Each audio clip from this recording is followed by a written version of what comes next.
faço um breve pronunciamento na qualidade de chefe da Justiça Eleitoral a propósito dos eventos e pronunciamentos do último dia 7 de setembro.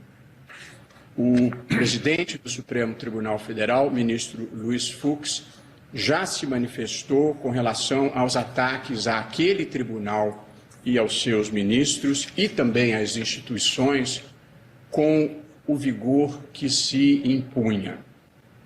A mim, como presidente do Tribunal Superior Eleitoral, cabe apenas rebater o que se disse de inverídico em relação à Justiça Eleitoral. Faço isso em nome dos milhares de juízes e servidores que servem ao Brasil com patriotismo, não o da retórica de palanque, mas o do trabalho duro e dedicado, e que não devem ficar indefesos diante da linguagem abusiva e da mentira. Já começa a ficar cansativo no Brasil ter que repetidamente desmentir falsidades, para que não sejamos dominados pela pós-verdade, pelos fatos alternativos, para que a repetição da mentira não crie a impressão de que ela se tornou verdade. É muito triste o ponto a que chegamos. Antes de responder objetivamente a tudo o que precisa ser respondido, e tendo em vista esse momento grave que nós vivemos, faço uma breve reflexão sobre o mundo que estamos vivendo e as provações pelas quais têm passado as democracias contemporâneas. Esse é o Tribunal da Democracia e esse é o lugar para procurar compreender o que está acontecendo no mundo.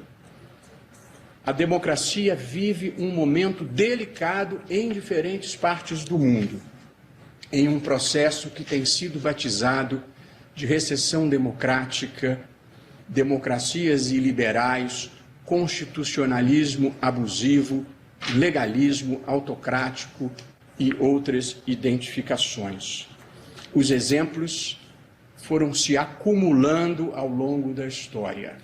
Hungria, Polônia, Turquia, Rússia, Ucrânia, Geórgia, Filipinas, Venezuela, Nicarágua, mais recentemente, El Salvador. É nesse clube que nós não queremos entrar. Em todos esses casos que eu citei, a erosão da democracia não se deu por golpe de Estado sob as armas de generais e dos seus comandados. A subversão democrática nesses países a que me referi, ela se deu pela condução de líderes políticos, primeiros ministros e presidentes da República eleitos pelo voto popular e que, em seguida, medida por medida, vem desconstruindo os pilares que sustentam a democracia e pavimentando o caminho para o autoritarismo. Há 3 fenômenos distintos em curso em diferentes partes do mundo: o populismo, o extremismo e o autoritarismo. O populismo tem lugar quando líderes carismáticos manipulam as necessidades e os medos da população, apresentando-se como anti-establishment, apresentando-se como sendo contra tudo isso que está aí e prometendo soluções simples e erradas para problemas graves, soluções que cobram um preço alto no futuro.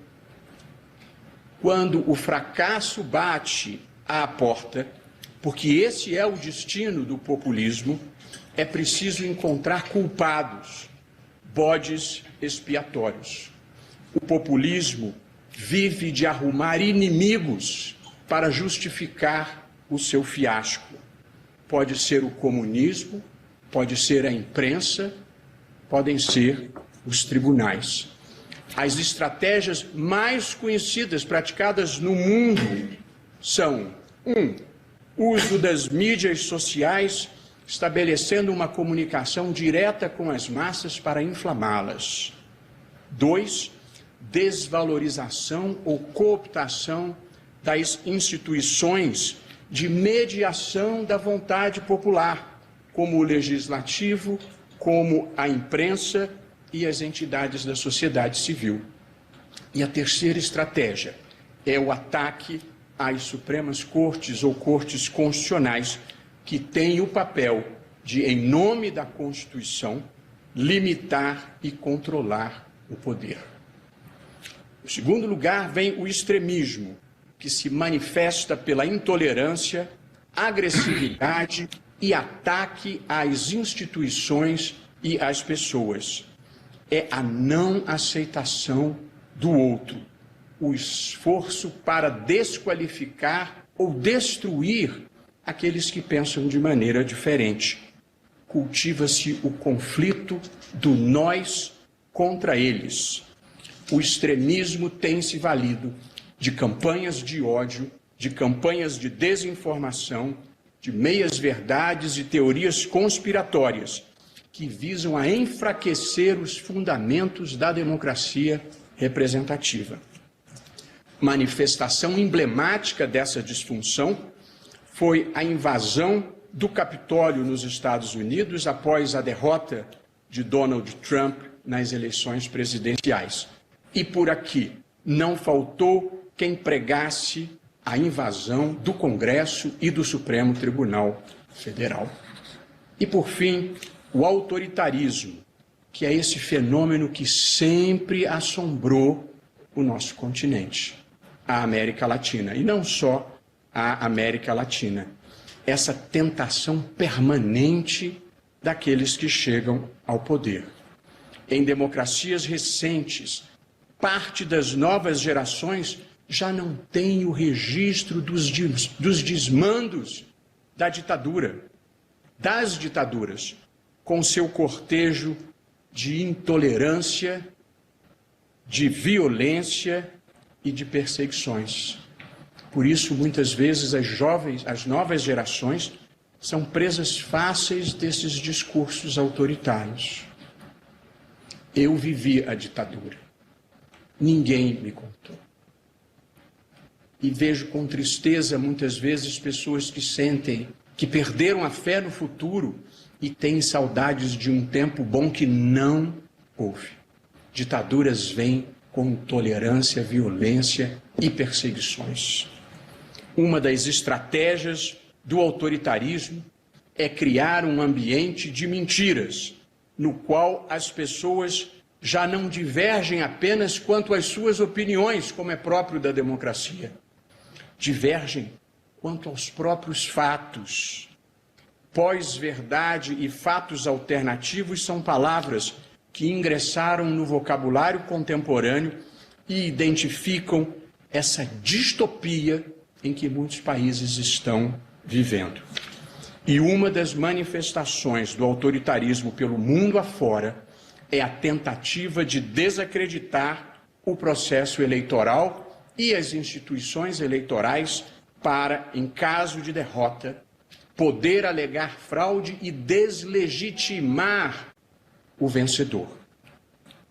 Visto este cenário mundial, no qual nós não queremos entrar, eu falo brevemente sobre o Brasil e os ataques sofridos pela Justiça Eleitoral. Cenário no qual não entramos, porque instituições como o Congresso, o Poder Judiciário e a Suprema Corte não permitem. E passo, portanto, prezados colegas, em defesa não apenas do nosso tribunal, mas de toda a Justiça Eleitoral, e não apenas dos magistrados, mas de todos os servidores. Eu passo a comentar as imputações que nos foram feitas. No tom, com o vocabulário e a sintaxe que é capaz de manejar, o presidente da República fez os seguintes comentários que dizem respeito à Justiça Eleitoral e que passo a responder. Estou sendo textual, aspas, a alma da democracia é o voto, fecho aspas. De fato, o voto é elemento essencial da democracia representativa. Outro elemento fundamental é o debate público, permanente e de qualidade, que permite que todos os cidadãos recebam informações corretas, formem a sua opinião e apresentem livremente os seus argumentos. Quando esse debate é contaminado por discursos de ódio, campanhas de desinformação e teorias conspiratórias infundadas, a democracia é aviltada. O slogan para o momento brasileiro, ao contrário do propalado, parece ser: conhecerás a mentira e a mentira te aprisionará. Segunda afirmação em relação à justiça eleitoral. Não podemos admitir um sistema eleitoral que não fornece qualquer segurança, fecho aspas. As urnas eletrônicas brasileiras são totalmente seguras, como nós temos cansado de repetir. Em primeiro lugar, porque elas não entram em rede e, portanto, não são acessíveis remotamente. De modo que podem tentar invadir os computadores do TSE e obter dados cadastrais. Nós procuramos evitar isso, mas pode acontecer. Podem fazer ataques de negação de serviços aos nossos sistemas. Nada disso é capaz de comprometer o resultado das eleições. A própria urna é que imprime o resultado e o divulga. Além disso, repetindo à saciedade, os programas que processam as eleições têm o seu código-fonte aberto a todos os partidos, ao Ministério Público, à Polícia Federal e à OAB, um ano antes das eleições.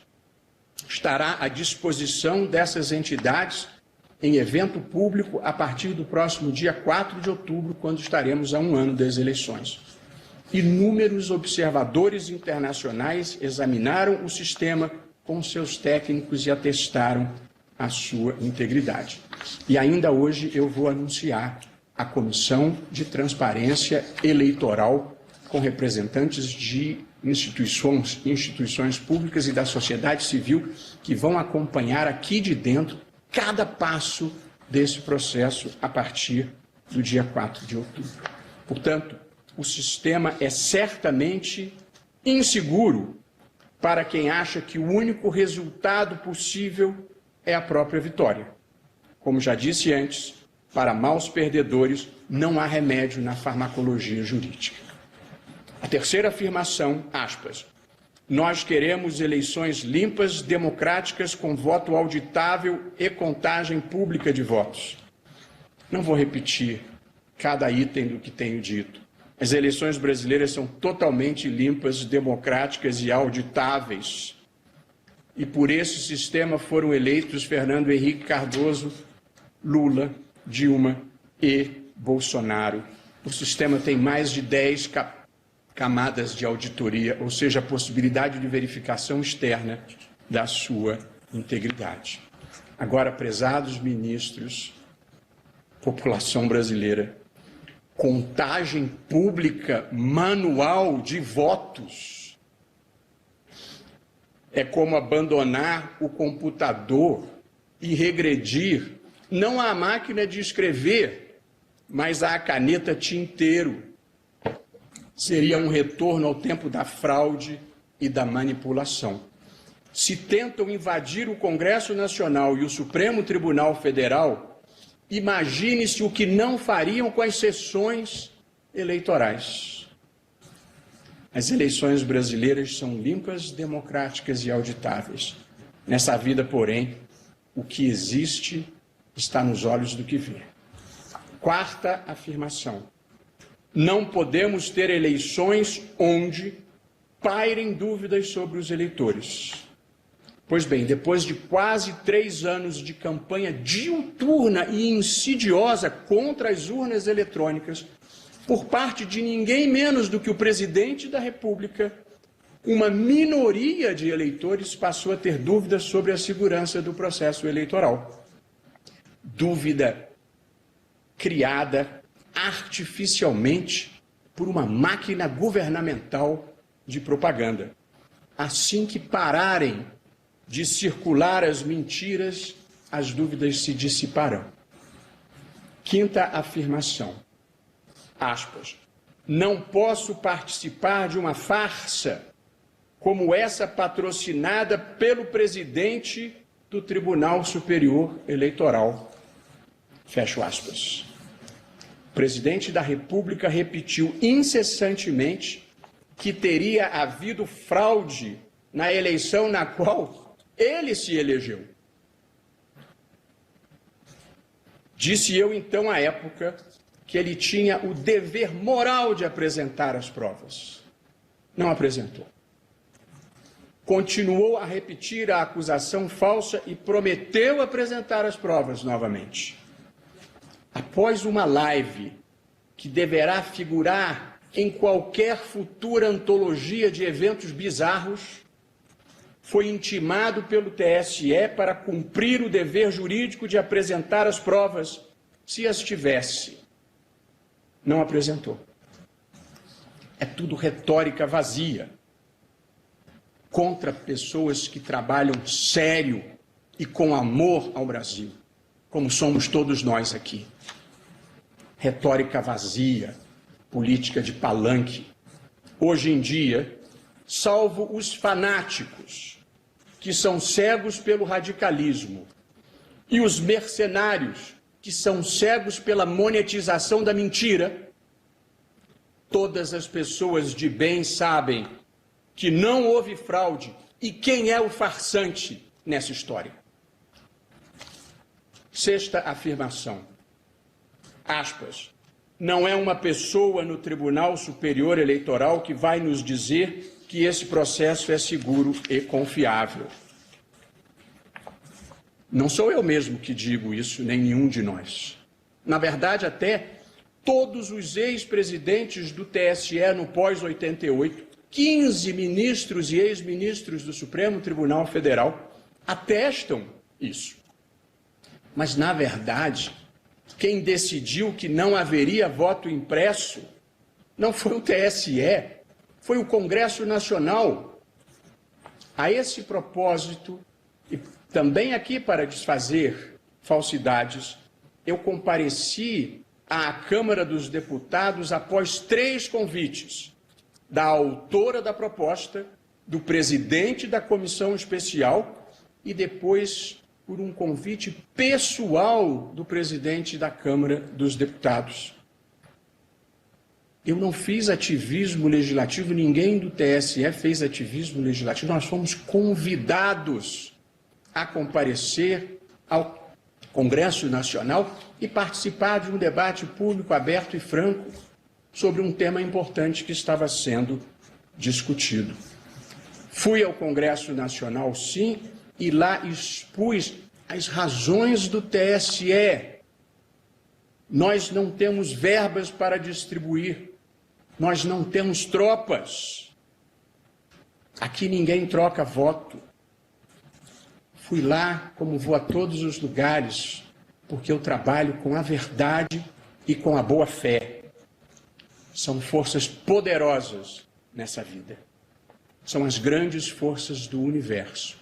A verdade e a boa fé. A verdade realmente liberta, mas só aqueles que a praticam. Foi o Congresso Nacional, não o TSE, quem recusou o voto impresso, e aliás fez muito bem. O presidente da Câmara afirmou que após a votação da proposta o assunto estaria encerrado. Cumpriu a palavra. O presidente do Senado afirmou que após a votação da proposta o assunto estaria encerrado. Cumpriu a palavra. O presidente da República, como ontem lembrou o presidente da Câmara, afirmou que após a votação da proposta o assunto estaria encerrado. Não cumpriu a palavra. Seja como for, é uma covardia atacar a justiça eleitoral por falta de coragem de atacar o Congresso Nacional, que é quem decide a matéria. Concluo, prezados ministros.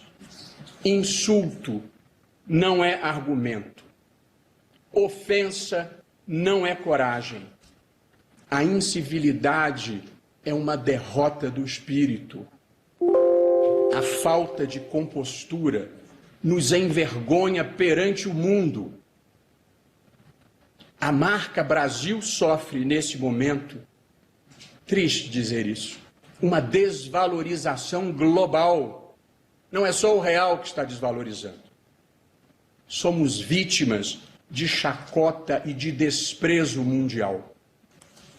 Um desprestígio maior do que a inflação, do que o desemprego, do que a queda de renda, do que a alta do dólar, do que a queda da bolsa, do que o desmatamento da Amazônia, do que o número de mortos pela pandemia, do que a fuga de cérebros e de investimentos. Mas pior que tudo, a falta de compostura nos diminui perante nós mesmos. Não podemos permitir a destruição das instituições para encobrir o fracasso econômico, social e moral que estamos vivendo. A democracia tem lugar para conservadores, liberais e progressistas. O que nos une na diferença é o respeito à Constituição, aos valores comuns que compartilhamos e que estão nela inscritos. A democracia só não tem lugar para quem pretenda destruí-la. Com a bênção de Deus, Deus de verdade, do bem, do amor, do respeito ao próximo, com a bênção de Deus e a proteção das instituições, um presidente eleito democraticamente pelo voto popular tomará posse no dia 1º de janeiro de 2023. Assim será.